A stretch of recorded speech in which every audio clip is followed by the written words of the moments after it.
Hey, Michael. How are you doing, O-bearded one? Working hard, packing. When are you moving? Sunday. Gosh. Quite soon.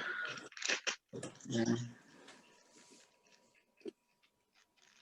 Yeah, so it's really hard to get enough done with a baby to take care of at the same time. Yeah. But I think we'll be there. Just tomorrow might be more stressful than planned.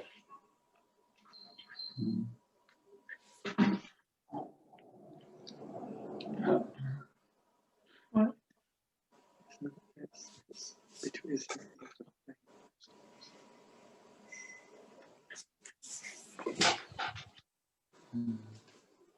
How are you two? We're okay. We go on holiday tomorrow, so I'm looking forward to a bit of time away in a little cottage in North Yorkshire. Come back.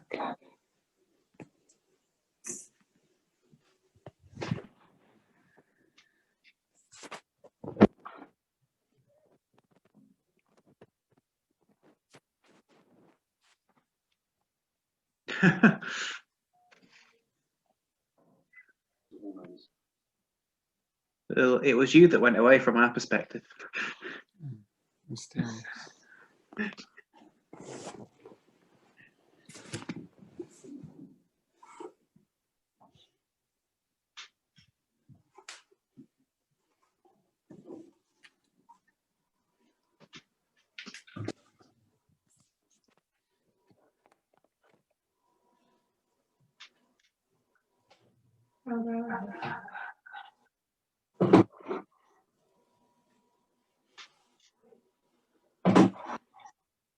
How's Zara, Michael? She's good. I'm not sure if she fully understands what moving house sort of means. I mean, I don't think I understood what moving house actually meant until I did it. Yeah, she's never done it yet. Yeah. Yeah. Yeah, she's a bit disrupted by the house being organized differently now with boxes everywhere. So, yeah, I think demanding a bit more attention than usual. Understandable.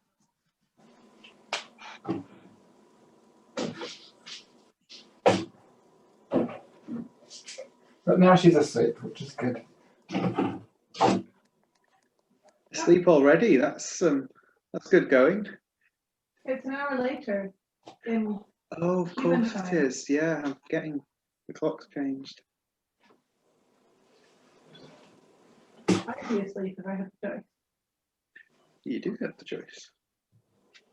Really? Hey, Frankie. Gosh, you look stunning. Oof, oof.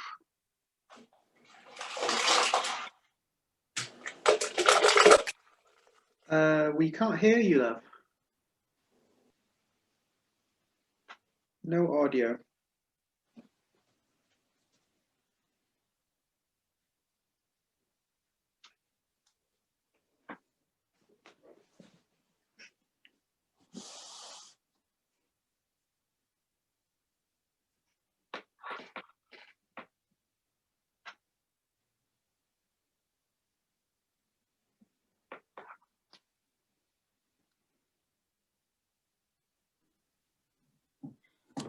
Can anybody hear me?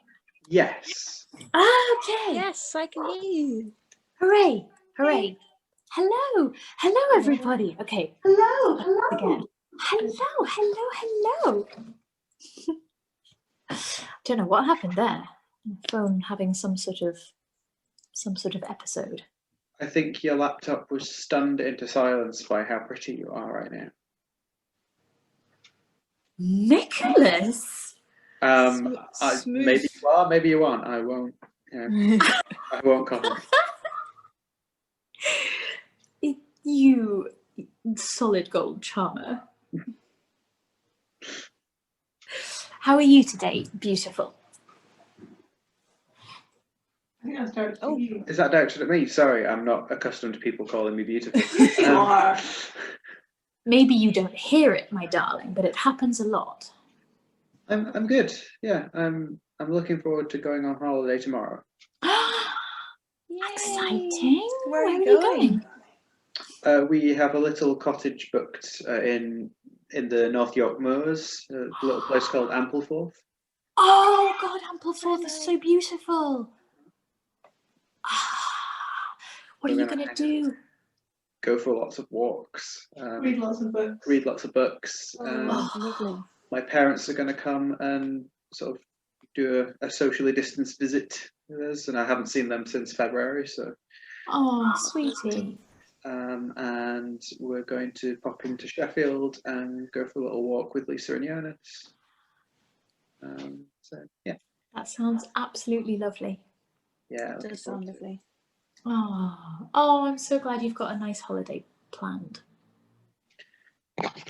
And then today I also found out that I am through to the final interview round of the company that I'm applying for. Congratulations. That's brilliant news. When will you find out what's the next stage of the process? So they want there's another interview, and they want to do it next week while we're on holiday. Oh, perfect timing, obviously. Yeah, I've said it's only 2 hours, so it should, like, it could be fitted in somewhere. But I've told them it all depends on how good the Wi-Fi is in the cottage. Yeah. So Right. We'll see. Oh, that's, yeah. Hopefully, if the Wi-Fi is decent, you'll be able to That would be so interview and exciting. holiday at the same time. That would be so exciting. I'll keep all my crossables crossed for you. Mm-hmm. All the possible extremities. Everything else is crossed as well. can you cross your eyes? Eyes and extremity. It's amazing. Hold on. I haven't even scanned through to see who else is here. I've got stalled at the lovely first page. Who else have we got? Hey everybody. Hi Jenny. Hi Mike. Hi Jonathan. Oh Mike, what are you eating? Pizza. Oh, Exactly. It's really nice. Stuffed Pizza is crust good. pizza. Really good. Very, very nice. Hi Em. Hey, I'm wearing my catch-up crew badge. Hi Katie. And Catch-up also crew. hi Katie, catch-up crew. Yay, Biscoff. I really liked our special little shout out. Yeah, I'm so glad. That was lovely. Thank you. We love you. So I tried making something new the other day that I was really happy with. I made an African peanut soup. That sounds really good. Yeah. That sounds good as hell. You can do it stovetop, but I have a pressure cooker that I'm obsessed with. And let me tell you, cooking sweet potatoes like in 5 minutes in a pressure cooker to use for a soup is so goddamn nice. And it's just like that, peanut butter, tomatoes, and tasty spices and things. And oh my God, I'm very happy I found others to eat right now. Oh, that sounds so good. Oh, that sounds amazing. We just had we had our little adventure out today. We had our adventure down to Northumberland, so we went and gathered cockles in Alnmouth. So we had like kind of cockles with garlic and lemon and white wine for dinner, and made some like soda bread to go with it, and it was fucking nice. Fucking nice. I've never had a cockle. Is it like the ones you get with pins, like a winkle? But It's not. So winkles are like the tiny, like snail ones. Cockles are more like clams. They may be a type of clam. I'm not really up on my like bivalve zoology, but my nanny used to make us eat winkles with a pin. I like the idea of winkles, but I think I've had them once and I was like, these are just like tiny, chewy, tasteless bits of like Yeah. But plastics. chewy salt. Mm. Hi. Hmm. Hey, Lisa. Hey, Lisa. Yeah. How you doing, Peanut? Hi, Sean. Hello. You've got a very nice top configuration on again. This like off the shoulder sort of batwing, very cool. You look like a post-apocalyptic yoga instructor. Why, thank you. That's exactly the vibe I was going for. How did Right? you know? It's well, I mean, The you know, end's happened and we're all gonna you really do some embody downward it. dogs. Yeah. You guys, I went to the theater today. Oh wow. Ooh.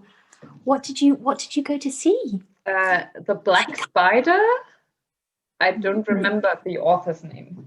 It's an old. Sounds great. Oh, how exciting. Hi, Carmen. Where's everyone going? Hi, We've got like Tuesday 4 people night. away from the screen. By Jeremiah Scotthell. I'm pretty familiar. It's from 1842 and it's really spooky, so it was perfect for Halloween. Excellent. And, It sounds spooky. it's my local theater that I used to perform at, and they've got like really great safety measures in place. They have like plexiglass in between the stage and the audience, and then the audience is spaced very widely apart. And they've got virus filters that filter the air, and you're required to keep your mask on. So then I was like, okay, that seems pretty good. So I'm gonna risk that before lockdown starts again on Monday. Aw, honey. Yeah.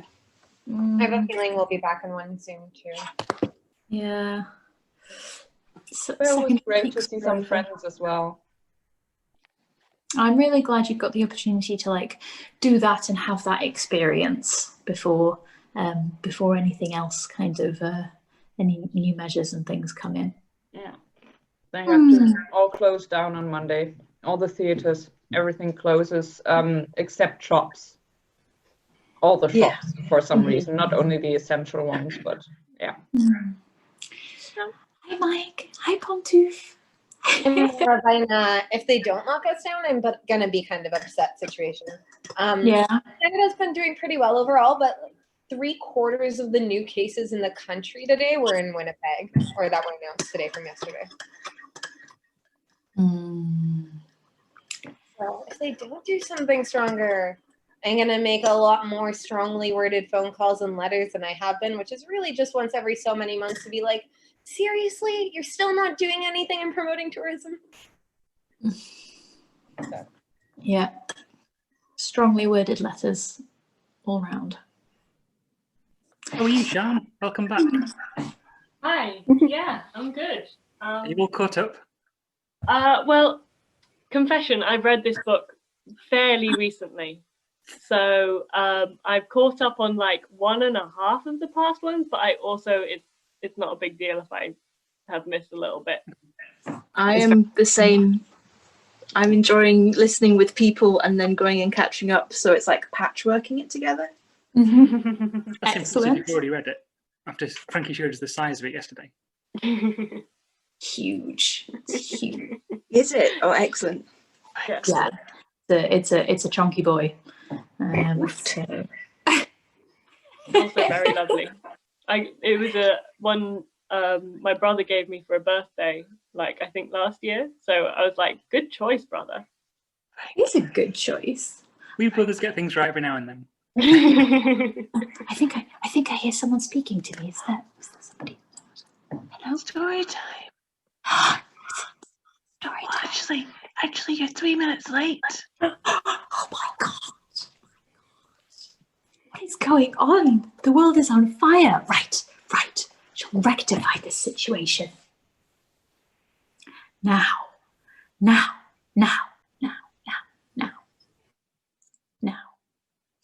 Okay.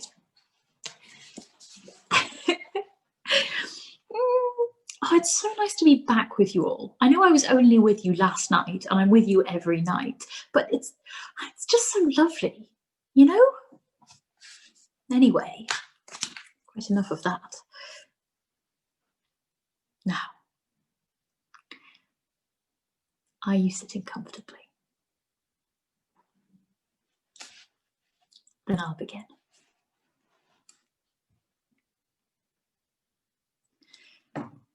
Chapter 5. After a few more days of nervous coaching, Arbeli decided that the time had come to introduce the Djinni to the rest of Little Syria.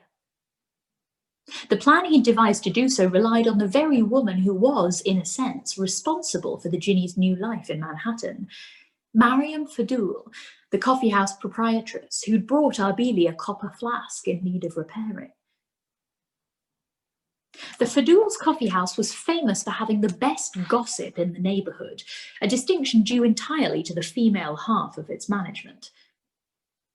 Mariam Fadul's great gifts in life were a pair of guileless brown eyes and an earnest desire for the happiness and success of all her acquaintances. Her sympathetic nature made her a popular audience for the airing of grievances. She agreed wholeheartedly with every opinion and saw the wisdom in every argument. "That poor Salim," she might say, "it's so obvious how much he loves Nadia Haddad. Even a blind goat could see it. It's such a shame that her parents don't approve." And then a customer might protest, "But, Mariam, only yesterday her father was here, and you agreed with him that Salim was still too young and not yet ready to be a good provider. How can both be right?" "If all our parents had waited until they were ready to marry," she'd reply, "then how many of us would be here?" Mariam was a master at the beneficial application of gossip. If a businessman was drinking coffee and smoking a narghil and bemoaning the smallness of his shop, business was booming. If only he had spaces for larger orders. Mariam would appear at his side, refill his cup with an easy tilt of her wrist and say, "You should ask George Shaloub if you can take over his lease when he moves away." "But George Shaloub isn't moving." "Is that so? Then it must have been some other Sarah Shaloub I talked to yesterday. Now that her son is going to work in Albany, she can't stand the thought of being away from him, so she is trying to convince George that they must go as well. If someone hinted they were willing to take the lease off his hands, then George might find himself much more willing." And the man would hurriedly settle the bill and head out the door in search of George Shaloub. All the while, Saeed Fadul would be watching from the small kitchen, a smile in his eyes. Another man might grow jealous of his wife's attentions, but not him. Saeed was a quiet man, not awkward as Arbeli could be, but possessed of a calm and steady nature that complemented his wife's heartfelt vivacity. He knew that it was his presence that let Mariam be so free. An unmarried woman, or one whose husband was less visible, would be forced to rein in her exuberance, or else risk the sorts of insinuations that might damage her name. But everyone could see that Saeed was proud of his wife and was more than content to remain the unobtrusive partner, allowing her to shine. At last, Arbeli set his plan into motion. A message boy was dispatched to the Faduls, alerting Mariam that her flask had been repaired. Accordingly, she arrived that afternoon, still dressed in her apron and bringing with her the dark smell of roasted coffee. As always, Arbeli's heart squeezed at the sight of her, a not unpleasant ache, as if to say, "Ah, well." Like many of the men of the neighbourhood, he was a little bit in love with Mariam Fadul. What luck to be that Saeed, her admirers thought, to live always in the light of her bright eyes and understanding smile. But none would dream of approaching her, even those who regarded the conventions of propriety as obstacles to be overcome. It was clear that Mariam's smile shone from her belief in the better nature of those around her. To demand more of that smile for themselves would only serve to extinguish it. "My dear Boutros," she said, "why don't I see you at the coffee house more often? Please tell me business has doubled and you must work night and day because that is the only excuse I'll accept. Arbili blushed and smiled and wished he were not so nervous. Business has been good, actually, and I have more work than I can handle alone. In fact, I must introduce you to my new assistant. He arrived a week ago. Ahmad, he called towards the back room, come meet Mariam Fadul. The Djinni emerged from the storeroom, ducking his head to clear the threshold. In his hands he held the flask. He smiled. Good day, madam, he said, and offered the flask to her. I'm very pleased to meet you. The woman was plainly astounded. She stared at the Djinni. For a moment, his eyes darting between them, Arbili's fears were lost in a sudden flush of envy. Was it only the Djinni's good looks that caused her to stare like that? No, there was something else, and Arbili had felt it too at their calamitous first encounter. An instant and compelling magnetism, almost instinctual, the human animal confronting something new and not yet knowing whether to count it as friend or foe. Then Mariam turned to Arbili and swatted him across the shoulder. Ow! Boutros, you're horrible. Hiding him from everyone and not saying a word. No announcement, no welcome. He must think us all terribly rude. Or are you ashamed of us? Please, Mrs. Fadul, it was at my request, the Djinni said. I fell ill during the crossing and was bedridden until a few days ago. In an instant, the woman's indignation turned to concern. Oh, you poor man, she said. Did you cross from Beirut? No, Cairo, he said, in a freighter. I paid a man to hide me on board, and it was there I became ill. We docked in New Jersey, and I was able to sneak away. He spoke the learned story easily. But we could have helped you. It must have been so frightening to be sick in a strange country with only Boutros for a nursemaid. The Djinni smiled. He was an excellent nursemaid, and I had no wish to be a burden. Mariam shook her head. You mustn't let pride get in the better of you. We all turn to each other here. It's how we make our way. You are right, of course, the Djinni said smoothly. Her eyebrows arched. And our secretive Mr. Arbili, how did you meet him? Last year I passed through Zaleh and met the smith who taught him. He saw that I was interested in the craft and told me about his apprentice who had gone to America. And imagine my surprise, interjected Arbili, when this half-dead man knocks on my door and asks if I have the tinsmith from Zaleh.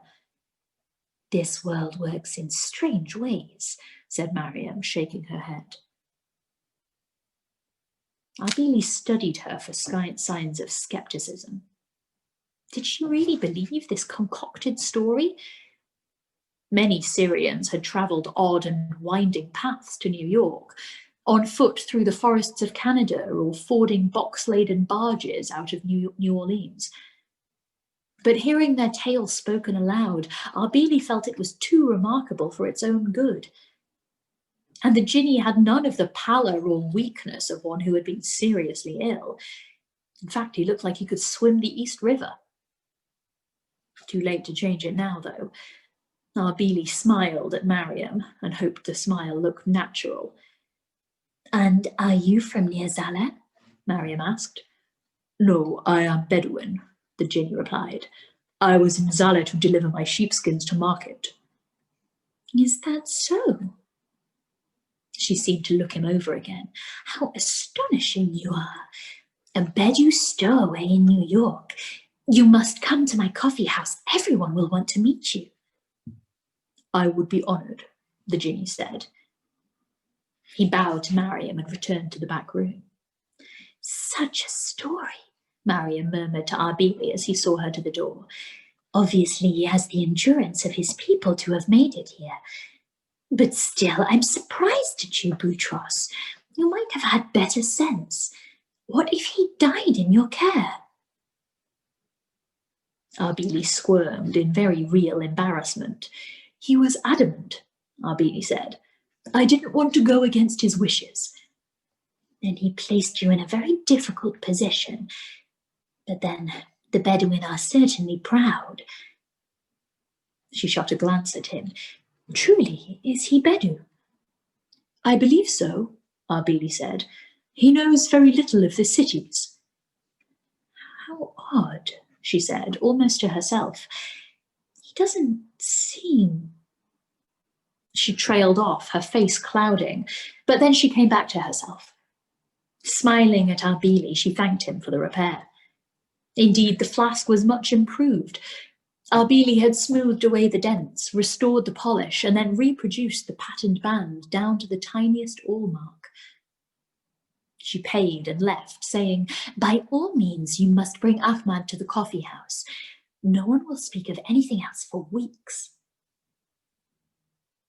But going by the immediate flood of visitors to Arbili's shop, it grew clear that Mariam had not waited for their visit.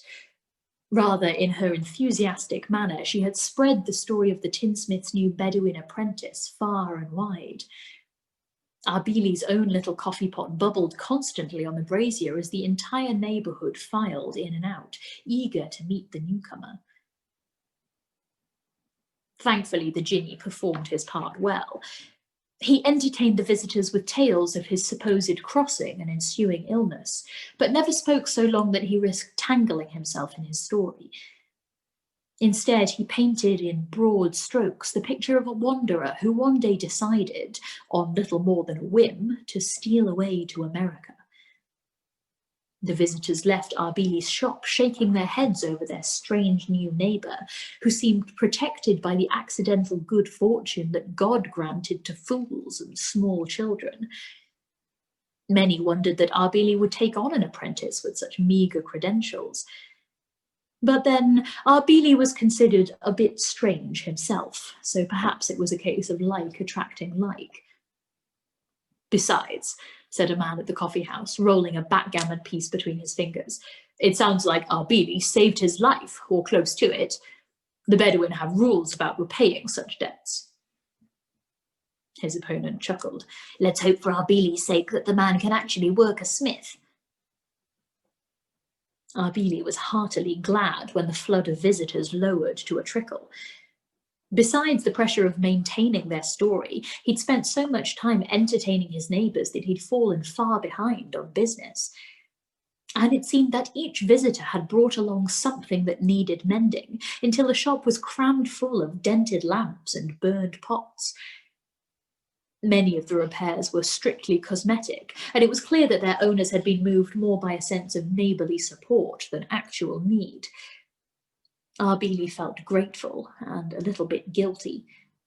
To look at the rows of damaged items, one would think little Syria had been struck by a plague of clumsiness. The Djinni found the attention amusing. It wasn't hard to keep his story consistent. Most of the visitors were too polite to press him overmuch for details. According to Arbili, there was a certain glamour to the Bedou that would work in his favour. Be a bit hazy, Arbili had told him as they prepared their plan and rehearsed their stories. Talk about the desert. It'll go over well. Then he'd been struck by a thought. You'll need a name. What would you suggest? Something common, I would think. Oh, let's see. There's Bashir, Ibrahim, Ahmad, Harun, Hussein. The Djinni frowned.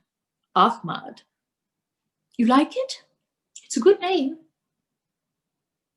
It was not so much that he liked it as he found it the least objectionable. In the repeated A's, he heard the sound of wind, the distant echo of his former life. If you think I need a name, then I suppose it's as good as any. Well, you'll definitely need a name, so Ahmad it shall be. Only please remember to answer to it.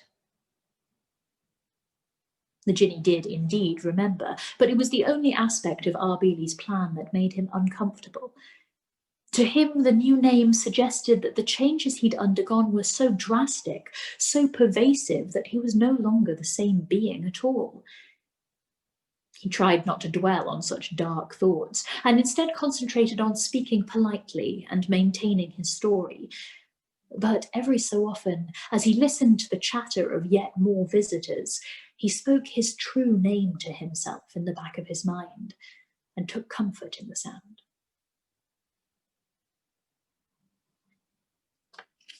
Of all the people whom Mariam Fadul told about the newcomer, only one man refused to take interest. Mahmoud Saleh, the ice cream maker of Washington Street. "Have you heard?" she told him. "Boutros Arbili has taken a new apprentice." Saleh made a noise like, and scooped ice cream from his churn into a small dish. They were standing on the sidewalk in front of Mariam's coffee house. Children waited before him, clutching coins. Saleh reached out a hand, and a child placed a coin in his palm.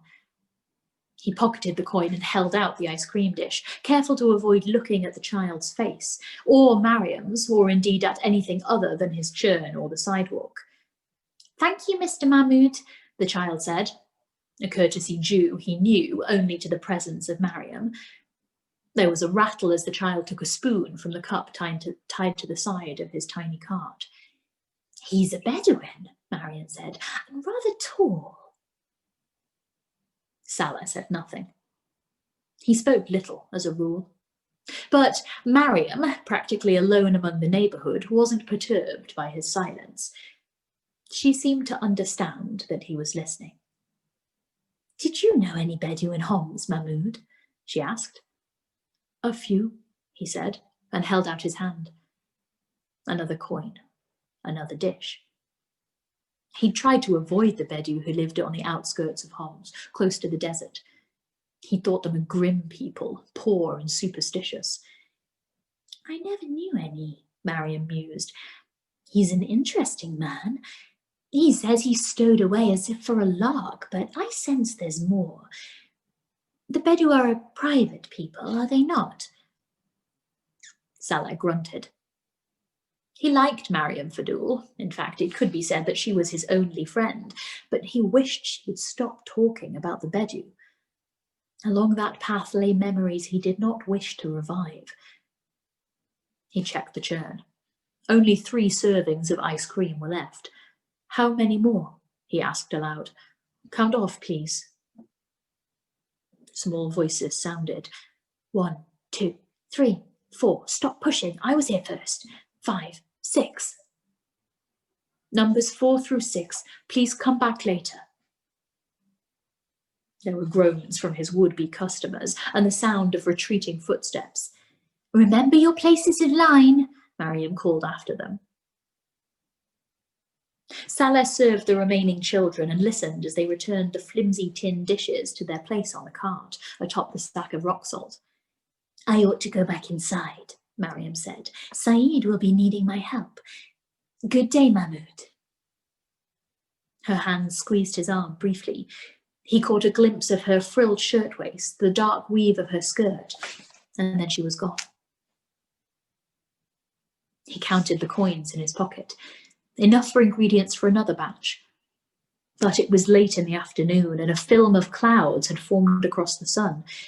In the time it would take him to buy milk and ice and then mix the ice cream, the children would no longer be so eager.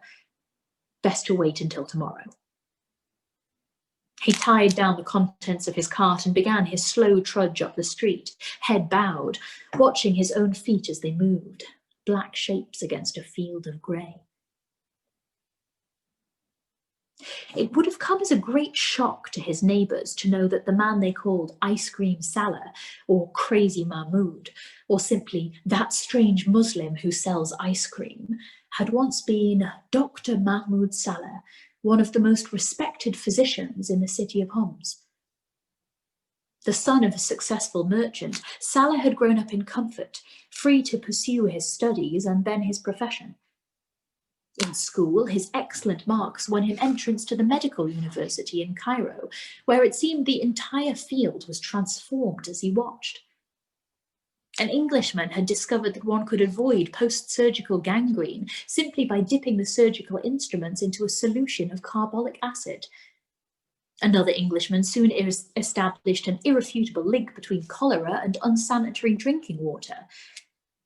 Saleh's father, who'd heartily supported his studies, grew angry when he learned that in Cairo his own son was dissecting corpses. Did Mahmoud not understand that on the day of judgment these desecrated men would be resurrected unwhole, their bodies opened and organs exposed? His son dryly replied that if God was so literal in his resurrections, humanity would be brought back in a state of decay so advanced that the marks of dissection would seem minor in comparison. In truth, he'd had his qualms as well, but pride kept him from saying so. After completing his studies, Saleh returned to Homs and established a practice. His patients' living conditions continually dismayed him. Even the most affluent families had little notion of modern hygiene. Sick rooms were kept closed, the air poor and stifling. He flung open the windows, ignoring the protests. Sometimes he even encountered a patient who'd been burned on the arm or chest, a thoroughly discredited practice meant to draw out ill humours. He would dress the wound and then berate the family, describing to them the dangers of infection and sepsis. Though sometimes it seemed he waged an impossible battle, Dr. Saleh's life was not without its joys. His mother's half-sister approached him regarding her daughter, whom he'd watched mature into a young woman of beauty and gentle character. They were married, and soon they had their own daughter, a darling girl who would stand her little feet on Saleh's and make him walk her about the courtyard, roaring like a lion. Even when his father died and was lowered into the grave next to his mother, Saleh took comfort in knowing that the man had been proud of him, despite their differences. And so it went, the years passing quickly, until one evening a wealthy landowner came to his door. He told Saleh that the Bedouin family who tended his lands had a sick girl. Instead of a doctor, they'd brought in an old healer woman without a tooth in her head, who was using the most outlandish of folk remedies to try to cure her. The man couldn't stand to see the child suffer and said that if Saleh agreed to examine her, he would pay the fee himself. The Bedouin family lived in a hut at the edge of the city, where the carefully tended farmland gave over to scrub and dirt. The girl's mother met Saleh at the door. She was dressed heavily in black, her cheeks and chin tattooed in the style of her people. "It is an ifrit," she said. "It needs to be cast out." Saleh replied that what the girl needed was a proper medical examination. He told her to fetch him a pot of boiled water and went into the hut. The girl was in convulsions. The healer woman had scattered handfuls of herbs about the room and now sat cross-legged next to the girl, muttering to herself. Ignoring her, Saleh tried to hold the girl down long enough to peel back one of her eyelids, and succeeded just as the old woman finished her incantation and spat 3 times upon the ground.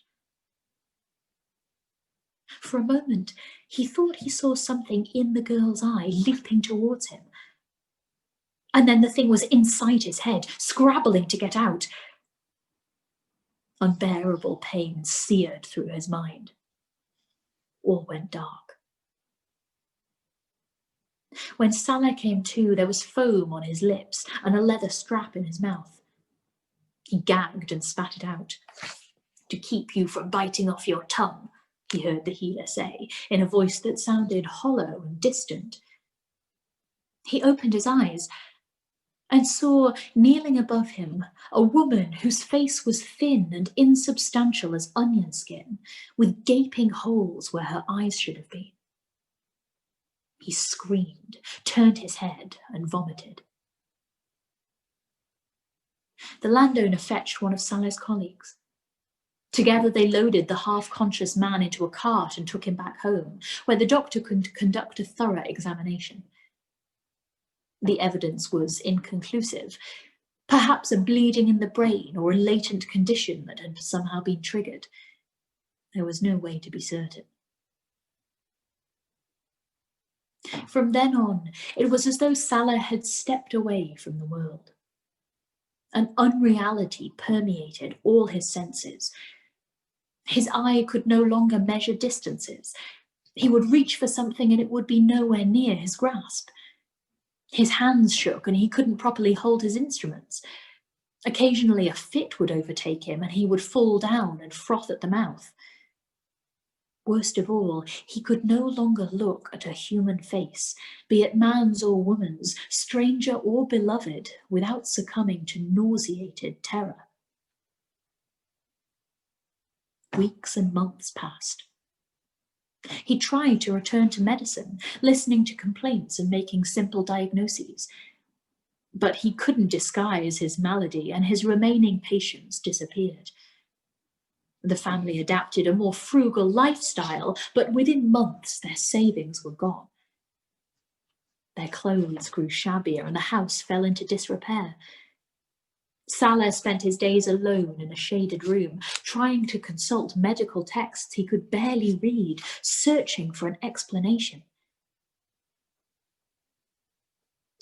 His wife became ill.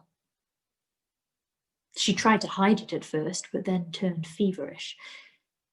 Salah sat by helplessly as his former colleagues offered their aid. Still, she worsened. One night, burning and delirious, she mistook Salah for her long-dead father and begged him for ice cream. What could he do? There was a churn sitting in a cupboard, purchased during more extravagant days. He rolled it into the kitchen and washed the dirt and dust away. His daughter's chickens had laid that morning. Sugar they still had, as well as salt and ice, and milk from a neighbour's goat.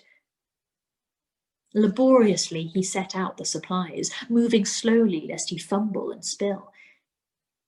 He smashed the ice with a hammer, then beat together the eggs and sugar and goat's milk. He added the ice and rock salt and packed the mixture around the inside of the churn. He wondered, when had he learned this? Certainly he'd watched his wife make ice cream as a treat for their daughter and her friends, but he'd never paid any particular attention. Now it was as though he'd done it all his life. He fixed the lid on the churn and turned the crank around and around. It felt good to work.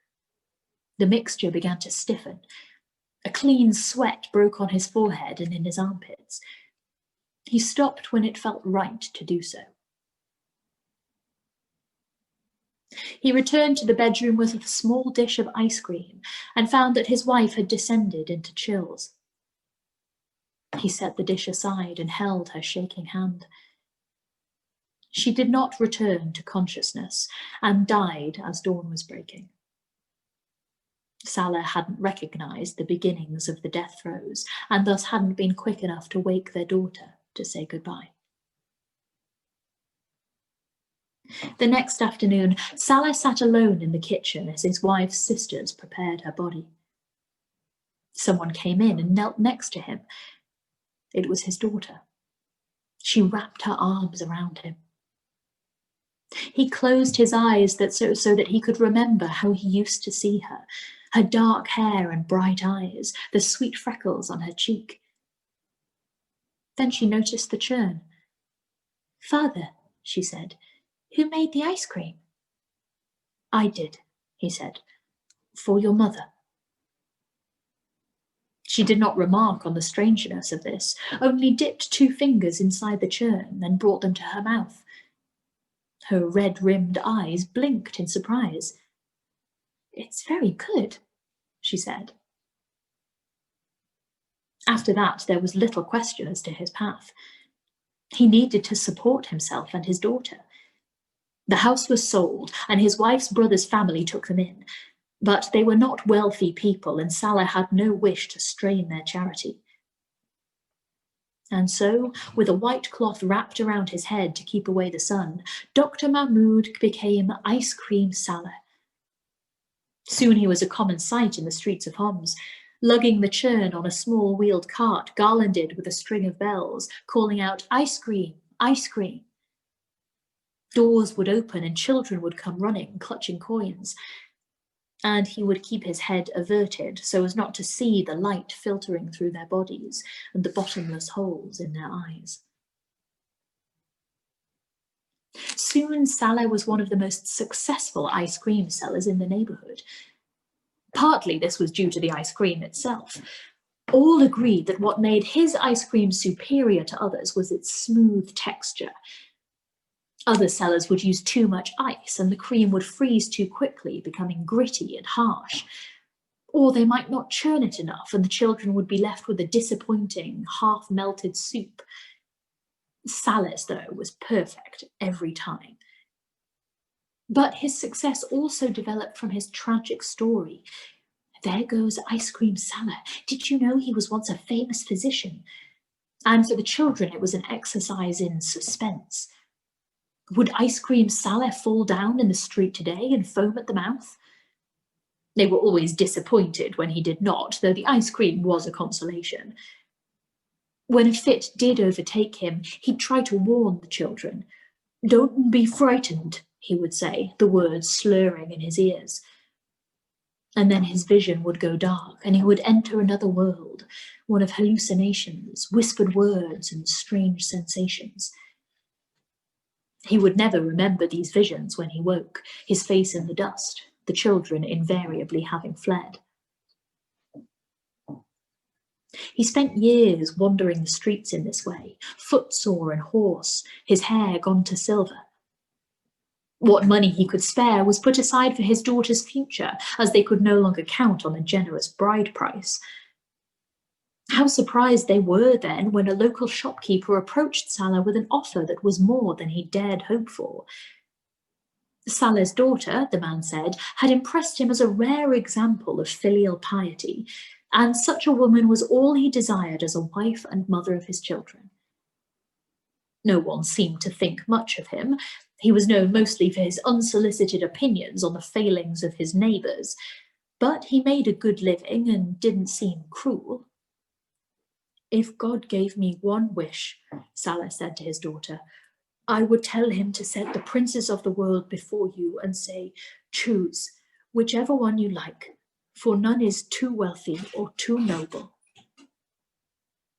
He kept his eyes closed as he spoke. It had now been 8 years since he had looked at his own daughter.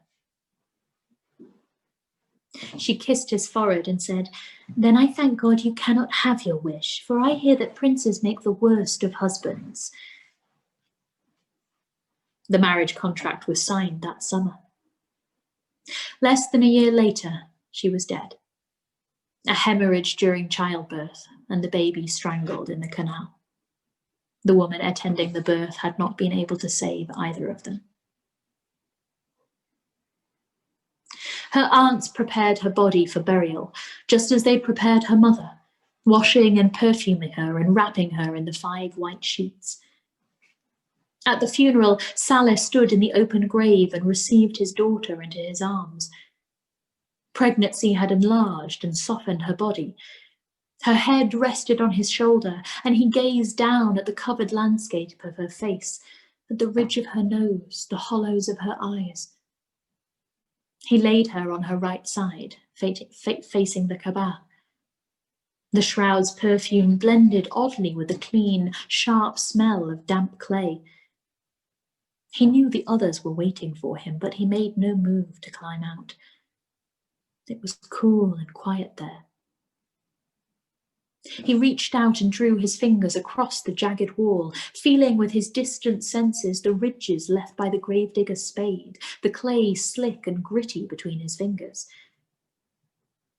He sat down beside his daughter's body, and would have stretched out next to her, except that he was then hauled out of the grave by his armpits, his son-in-law and the imam having decided to cut short the spectacle before it grew any worse.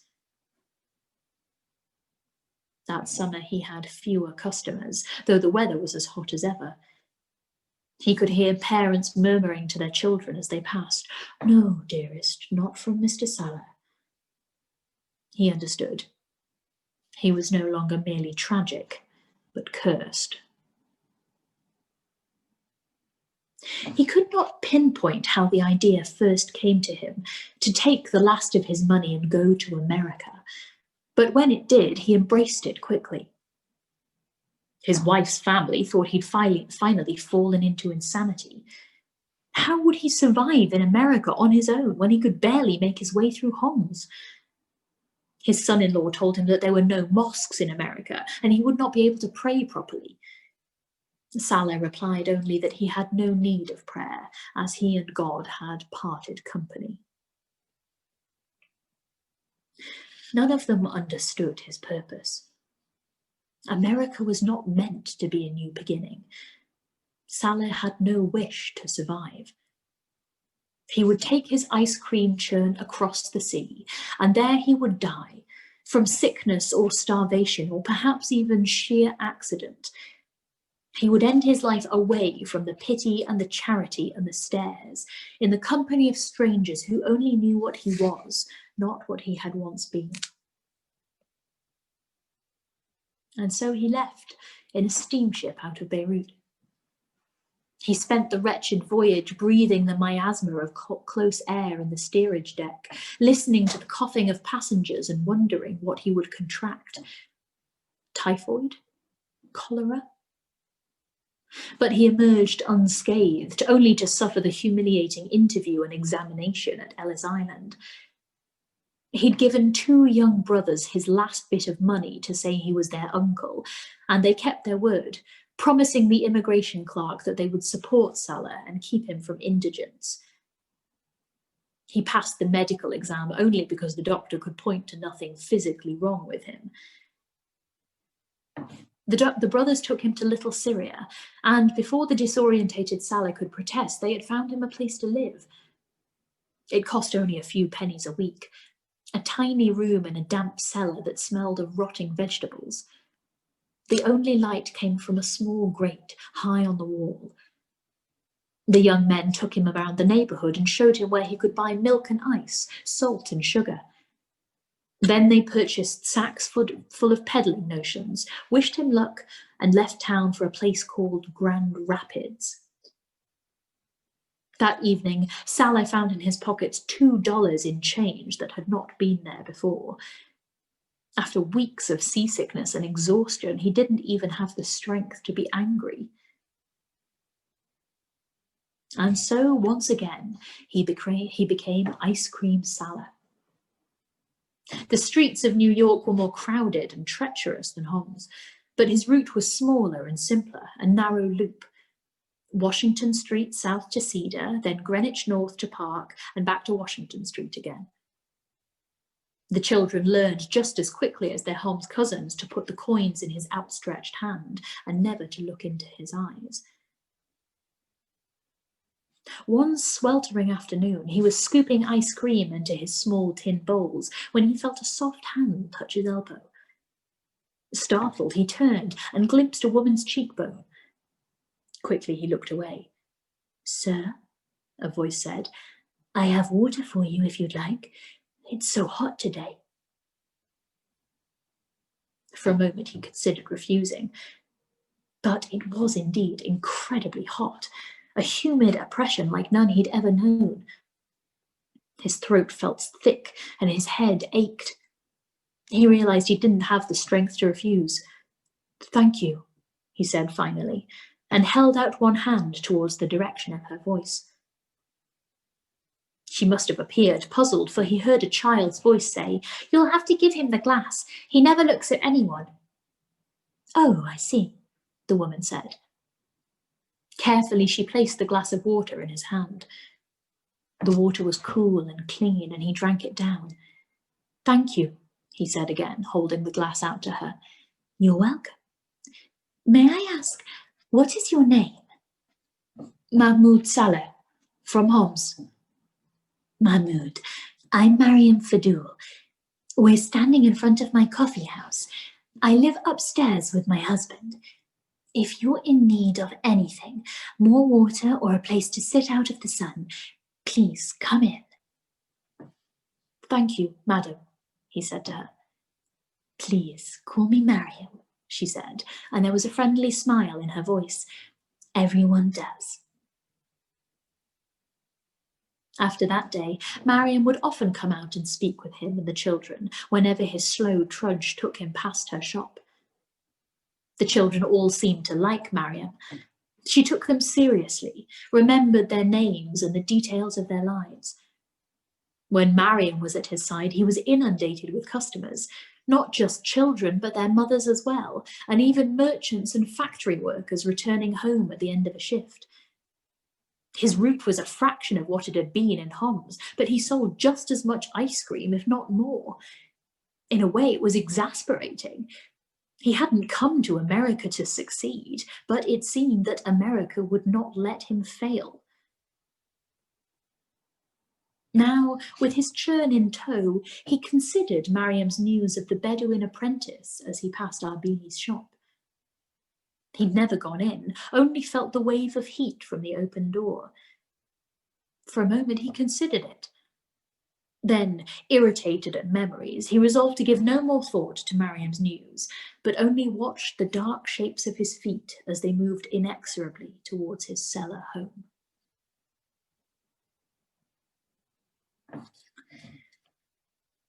In the Syrian desert, the 3 days of rain came to an end.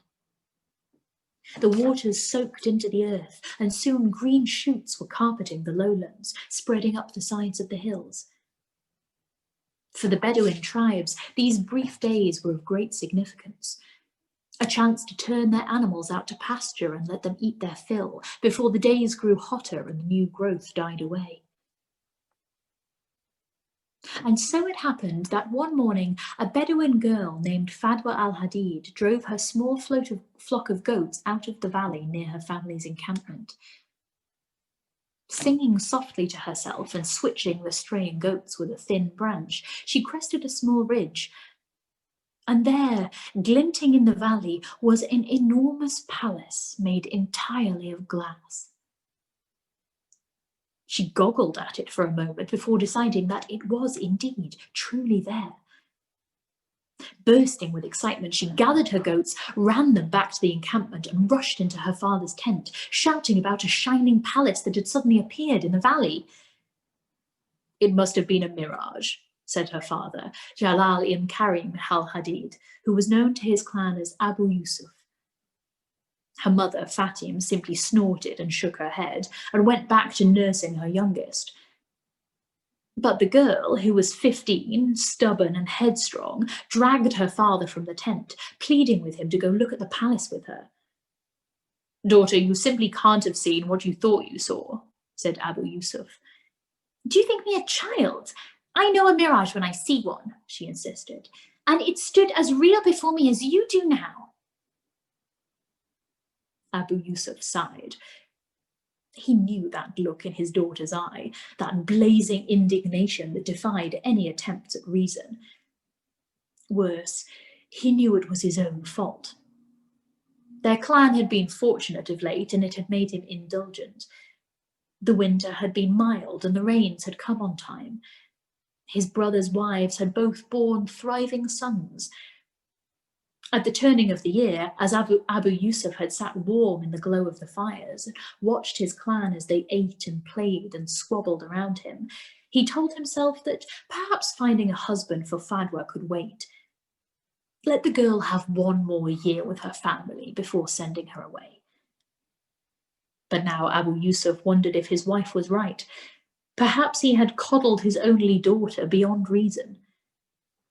"I don't have time to argue about nonsense," he told her sharply. "Your uncles and I are taking the sheep to pasture. If there's a magical palace out there, we'll see it. Now go and help your mother." "But, girl, do as I say." He rarely shouted. She drew back, stung. Then she turned and ran into the women's tent. Fatim, who'd heard it all, came in after her and clucked her tongue at her daughter. Fadwa sniffed and avoided her eyes. She sat herself in front of the low table where the day's dough was rising and began to rip the dough to pieces and pound them flat, using rather more force than necessary. Her mother sighed at the noise, but said nothing. Better the girl exhaust herself than stay a simmering nuisance all morning. The women cooked and milked and mended as the sun traced its familiar path through the sky. Fadwa bathed her little cousins and endured their howls and recriminations. The sun set, and still the men were not yet returned. Fatim's expression began to darken. Bandits were rare in their valley, but even so, 3 men and a large herd of sheep would make an easy target. Enough of that, she snapped at Fadwa, who was struggling to clothe a squirming boy. I'll do it since you can't. Go and sew your wedding dress. Fadwa obeyed, although she'd rather do just about anything else. She was no good at fine stitching. She had little patience for it. She could weave well enough and mend a tent as quick as Fatim, but embroidery? Little stitches arranged just so? It was dull work, and it made her go cross-eyed. More than once, Fatim had looked over her daughter's progress and commanded her to rip it all out again. No girl of hers, she declared, would be married in such a sloppy dress. If it were up to Fadwa, she would toss the dress into the cooking fire and sing loudly as it burned. Life in her clan's encampment grew more stifling with each day, but it was nothing compared with her terror at the idea of marriage. She knew she was a spoiled child. She knew her father loved her and wouldn't be so harsh as to choose a husband who was cruel or stupid simply to make a good alliance. But anyone could be fooled, even her father. And to leave everyone she had ever known and live with a strange man and lie beneath him and be ordered about by his family, was it not like dying in a way? Certainly she wouldn't be Fadwa al-Hadid anymore. She'd be someone else, another woman entirely. But there was nothing to be done about it. She would marry, and soon. It was as certain as the sunrise. She looked up at a joyful cry from her mother. The men were coming into camp, driving the sheep before them. The sheep stumbled against one another, drowsy from full bellies and a long journey. "A good day," one of Fadwa's uncles called. "We couldn't ask for better grazing." Soon the men were sitting down to their dinner, tearing at the bread and cheese. The women served them and then retired to their tent to eat what was left. With her husband safely home, Fatim's mood improved. She laughed with her sisters-in-law and cooed over at the baby at her breast. Fadwa ate silently and gazed across at the men's tent, at her father's solid back. Later that night, Abu Yusuf drew his daughter aside. "We went by the place you spoke of," he told her. "I looked hard, but I saw nothing." Fadwa nodded, dejected but unsurprised. Already she herself had begun to doubt it. Abu Yusuf smiled at her downturned face. "Have I told you about the time I saw an entire caravan that wasn't there? I was about your age. I was out with my sheep one morning and saw a gigantic caravan come marching down through a pass in the hills. At least 100 men coming closer and closer. I could see the men's eyes, even the breath from the camels' noses. I turned and ran back home to make them come see. And I left my sheep behind." Fadwa's eyes widened. This was a carelessness she wouldn't have believed of him, even as a boy. "By the time I returned with my father, the caravan was gone without a trace. And most of my sheep had vanished as well. It took all day to hunt them down, and some had gone lame from the rocks." "What did your father say?" She was almost afraid to ask. Karim ibn Muhammad al-Hadid had died many years before Fadwa was born, but stories of his severe character were legend in the tribe. "Oh, at first he said nothing, only whipped me. Then, later, he told me a tale. He said that once when he was a little boy, playing in the women's tent, he looked out and saw a strange woman dressed all in blue. She was standing just beyond the camp, smiling at him and holding out her hands. He could hear her calling, asking him to come and play. The girl who was supposed to be watching him had fallen asleep. So he followed the woman out into the desert, alone, in the middle of a summer afternoon. Fadwa was astonished. And he lived. It was a near thing. They didn't find him for hours, and by then his blood was boiling. It was a long time before he was well again. But he said he would have sworn on his father's name that the woman was real. And now, he smiled, you will have a story to tell your children when they come running to you and swear that they saw a lake of clear water in a dry valley or a horde of Djinn flying across the sky. You can tell them of the beautiful shining palace you knew to be there and how your cruel and terrible father refused to believe you. She smiled. You know I won't say that. Perhaps, perhaps not. Now, he kissed her forehead. Finish your chores, child. He watched as she turned back towards the women's tent. His smile faltered, then faded. He had not been honest with his daughter. The tales of the caravan and his father's misadventure were true enough, but earlier that day, driving the sheep along the ridge, he had, for the briefest of moments, been blinded by a shining vision of a palace in the valley below. A blink, and it had disappeared. He'd stared at the empty valley for a long time, telling himself that the sunlight must strike the eye in a peculiar way at this spot, creating the illusion. Nevertheless, he was shaken. As his daughter had said, it had been no vague, wavering mirage. He'd seen impossible details, spires and battlements and glittering courtyards. And, standing a little ways from the open gate, the figure of a man staring up at him.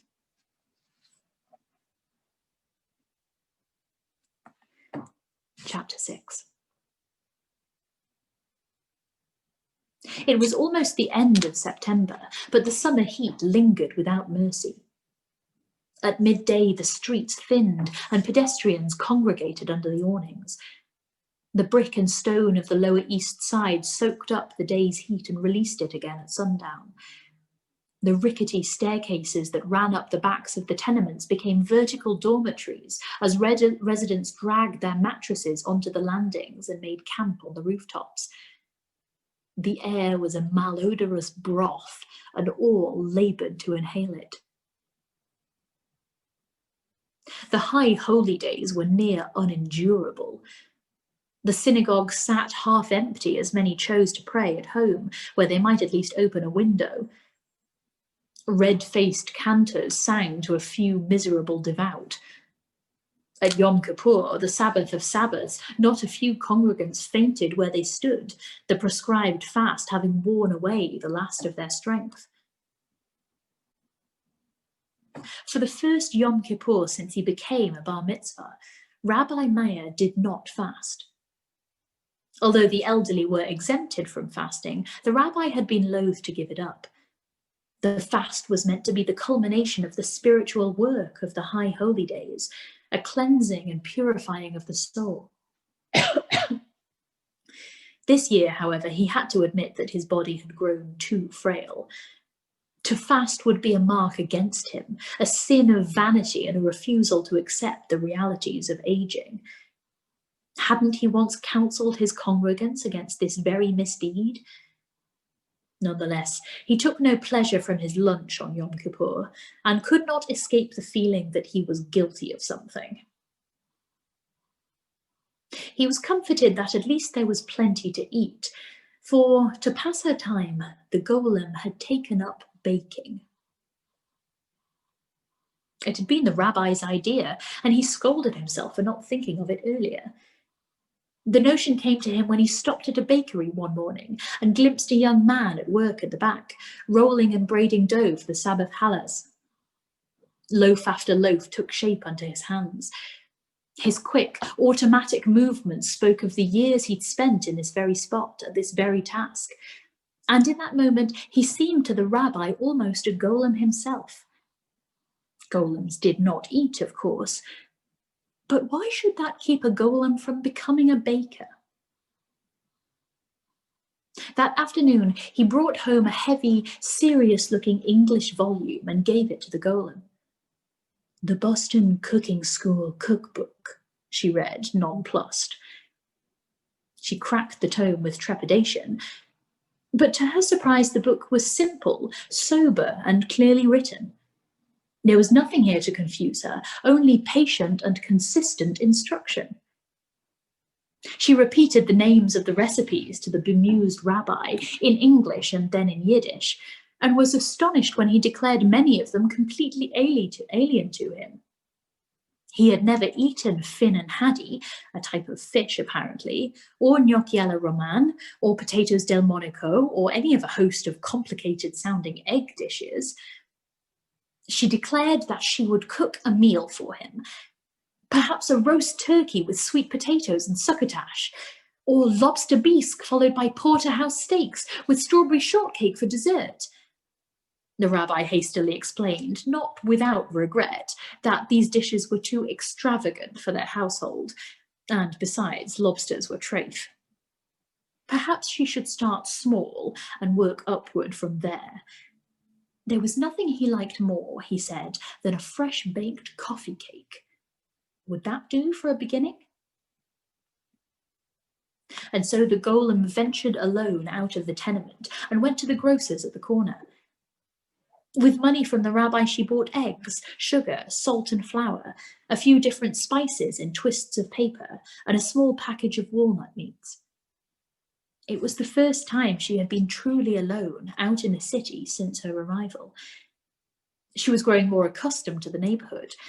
She and the rabbi had taken to walking together a few afternoons a week, the rabbi having decided that the golem's need to experience the world far outweighed whatever gossip might result. Still, he kept a close eye on her at all times. He'd begun to have a recurring nightmare of losing her in a crowd, seeking her in a growing panic, and finally glimpsing her tall form in the middle of a mob shouting for her destruction. The golem would sense these nightmares, of course, not as clearly as waking thought, but clear enough to know that the rabbi was afraid for her, and afraid of her as well. It saddened her deeply, but she tried not to think on it.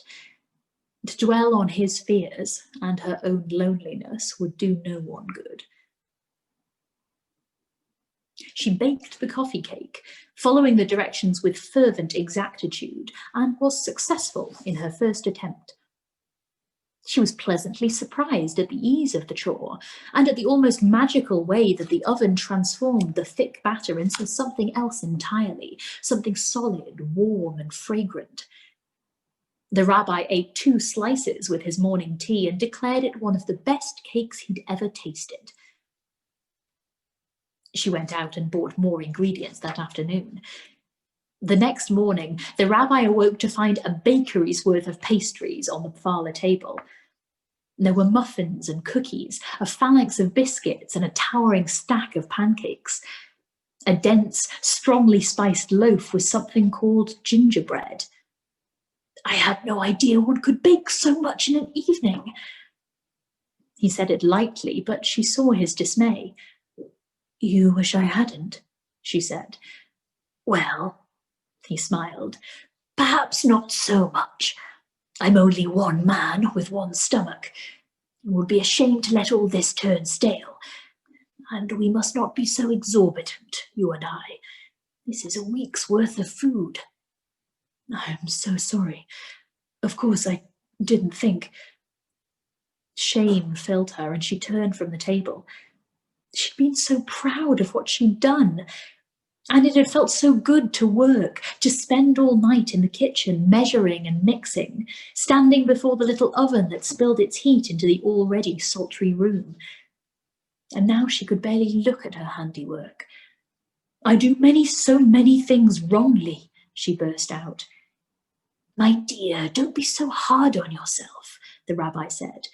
"These concerns are all new to you. I've been living with them for decades." A thought came to him. "Besides, None of this need go to waste. Would you be willing to give some of it away? I have a nephew, Michael, my sister's son. He runs a hostel for new immigrants and has many mouths to feed. She wanted to protest. She'd made these for the rabbi, not for strangers. But she saw that he was offering her a gracious way to salvage her mistake, and that he hoped she would take it. Of course, she said. I'd be happy to. He smiled. Good. In fact, let's take them together. It's time you had a conversation with someone besides a butcher or grocer.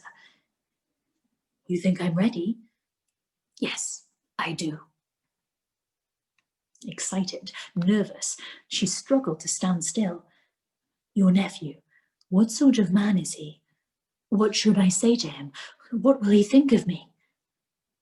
The rabbi smiled and raised his hands as though to hold back her tide of questions. First, Michael is a good boy. I should say a good man. He's nearing 30. I respect and admire his work, though we don't see eye to eye. I only wish...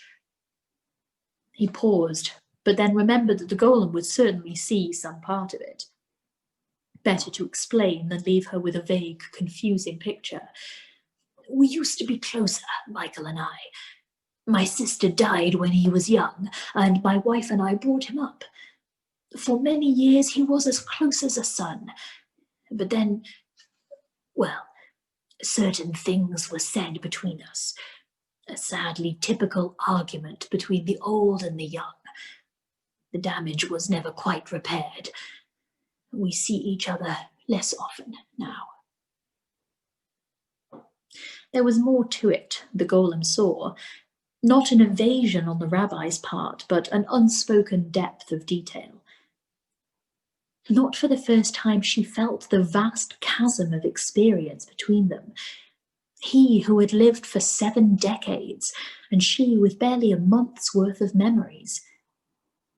As for what you shall say to each other, the rabbi continued in a lighter tone, it needn't be a long conversation. You can explain what the different pastries are, at least. No doubt he will ask you where you come from and how long you've been in the city. Perhaps we should rehearse a story. You can tell him you're a young widow from near Danzig and that I'm acting as your social worker. Close enough to the truth, in a manner of speaking. He smiled, but with a hint of sorrow, and she knew he was telling her something he didn't quite believe. I'm sorry, she said. You shouldn't have to lie to your nephew. Not for my sake. The rabbi was silent for a moment. Then he said, my dear, I am beginning to realize that there are many things that I will need to do, that I must do for your sake. But they are my decisions. You must allow me to regret a small lie made in the service of a larger good. And you must yourself learn to become comfortable doing the same. He paused and then said, I don't yet know if you'll ever be able to live a normal life among others, but you must know that to do so, you would have to lie to everyone in your acquaintance. You must tell no one your true nature, ever. It is a burden and a responsibility that I wouldn't wish on anyone. A heavy silence fell. It had occurred to me, the golem said finally. Perhaps not as clearly as that. I think I didn't want to believe it.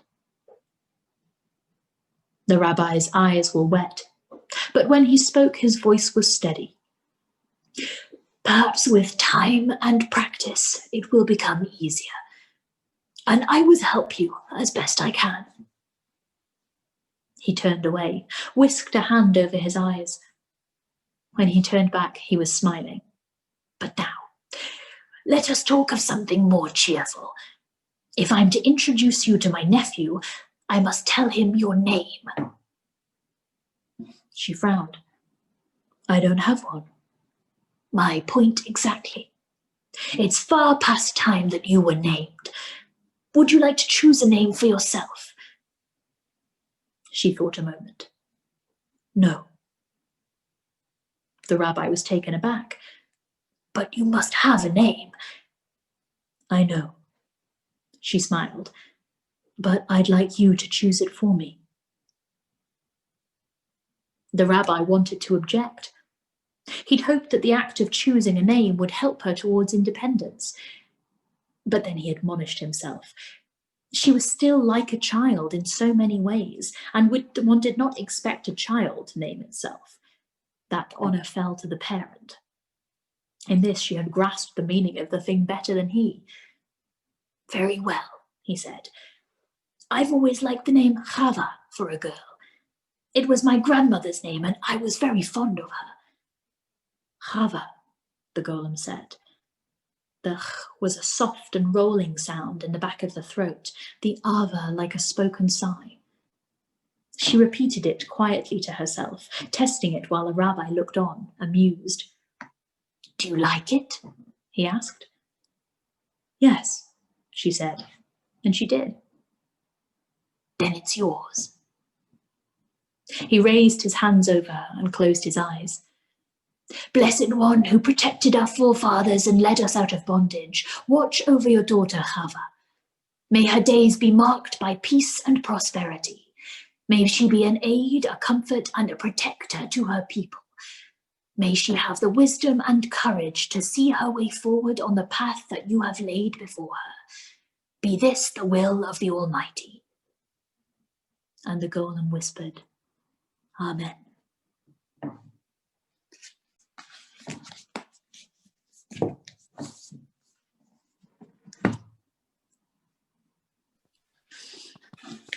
Oh, I think that's nice.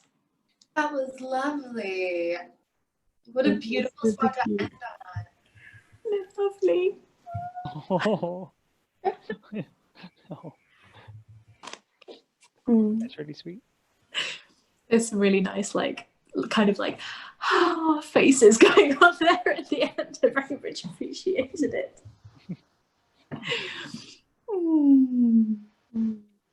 Still enjoying it?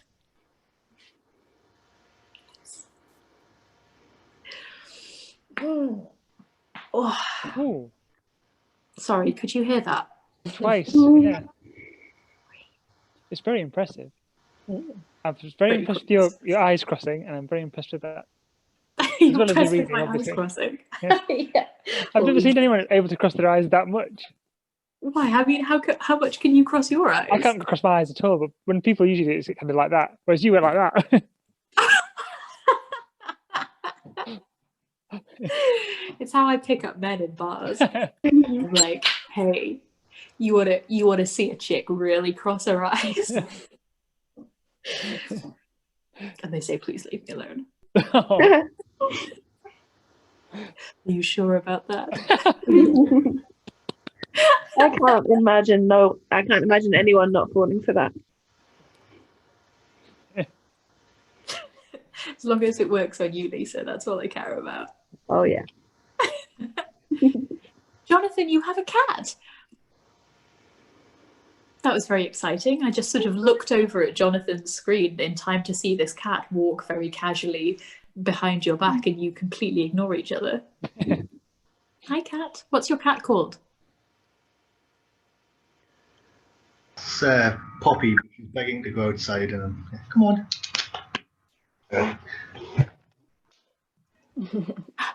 I love pet time. I love Storytime Pet Corner.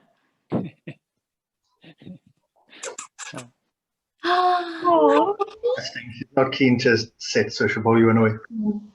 Oh, she's so pretty. Nice. Puppy. Hi, Puppy. Yeah, she's got. That's fun. Well, That's all you get. relatable. Yeah. That's what's good about cats, isn't it? They're not messing about with any of our nonsense. It's their way or no way. Yeah, I admire it, but also could do with them being a little bit more affectionate sometimes. Come back. I just want to love you. Oh. I mean, you can get too much of that. Jen and Neville's cat mews in the middle of the night to, be reassured that they're still alive.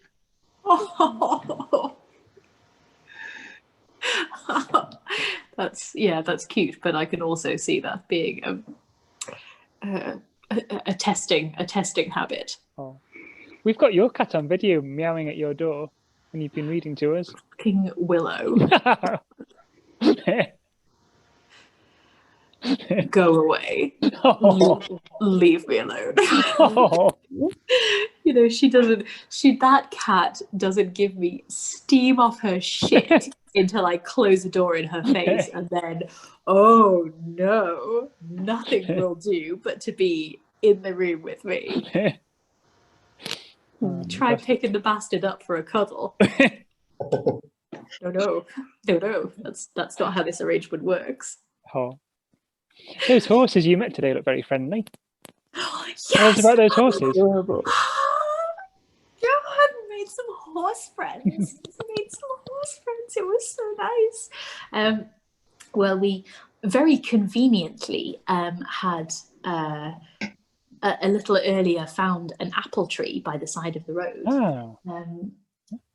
which was nice. We were just kind of driving from, where were we driving from?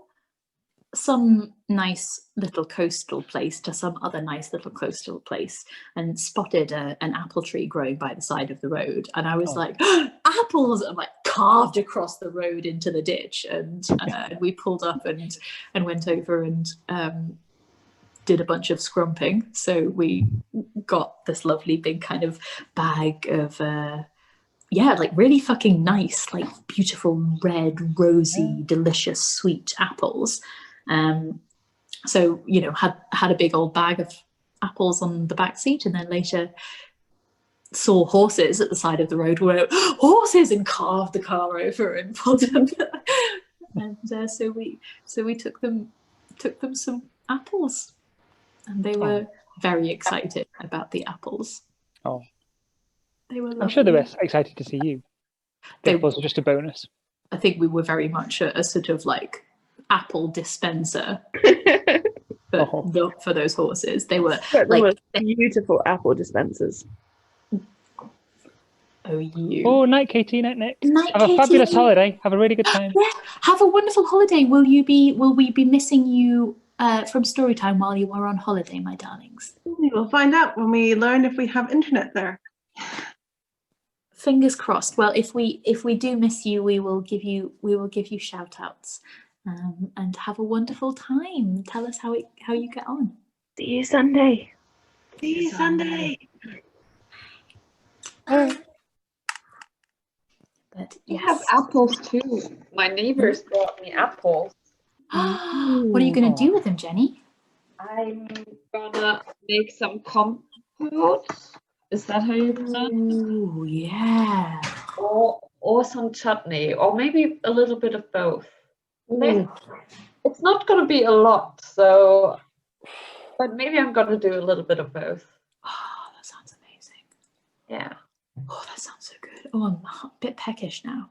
Martin's just left the room. I think he's maybe gone to go and get. We've been stewing some apples, or he was stewing some apples earlier. So I'm hoping that he's gone to fetch me some food. That would be nice. Very appropriate. Let's see. Oh, we should say goodbye to the catch-up crew. Catch-up crew. I hope you have apples and meet nice horses. And we love you very much. Goodbye. Catch-up crew.